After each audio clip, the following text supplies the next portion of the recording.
Speaking of the Adani Group, and the U.S. Securities and Exchange Commission has issued a summons to Indian billionaire Gautam Adani following his indictment in the United States on bribery allegations. Now, the summons, which requires a response within 21 days, targets Adani Group chairman Gautam Adani and his nephew Sagar Adani for their alleged involvement in facilitating hundreds of millions of dollars in bribes.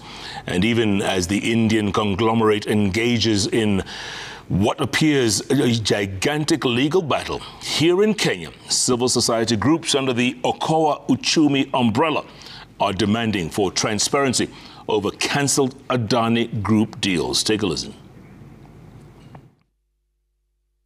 2 days after President William Ruto announced cancellation of 2 major deals involving Indian billionaire Gautam Adani, after the tycoon was indicted for fraud by U.S. prosecutors, civil society groups want details of the cancellation made public. The group under Okoa Uchumi umbrella says the deal was shrouded in secrecy, adding that Kenyans must be made aware of cost implications and action taken on individuals who are involved.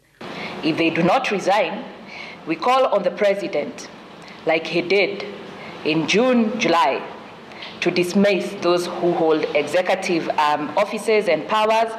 And again, if this does not happen, for Parliament to commence impeachment proceedings against especially cabinet secretaries who steered the process of contracting the Adani deals. The president did indicate that those agreements be withdrawn and alternative options be pursued. We would also like as a Kenyan people to know what are these alternative options, what do they cost, what are the implications, because the Kenyan people underwrite the public-private partnerships. In the event that they do not perform, the Kenyan people will still have to pay. The government of the day still has to pay. The civil society groups also questioned what they termed as unsustainable borrowing and mismanagement of borrowed funds. Approximately over 70% of the nation's tax revenues and almost 50% of our budget are allocated to servicing debt, far outpacing the aggregate funding allocations to all critical services in health, in education, in social protection. This is evidence enough that the country is in a debt trap rather than a pathway to sustainable economy. If these arbitrary, exorbitant taxes continue, they won't have anybody to tax, because how else will the Kenyans make money, run their informal businesses if the taxes are too high?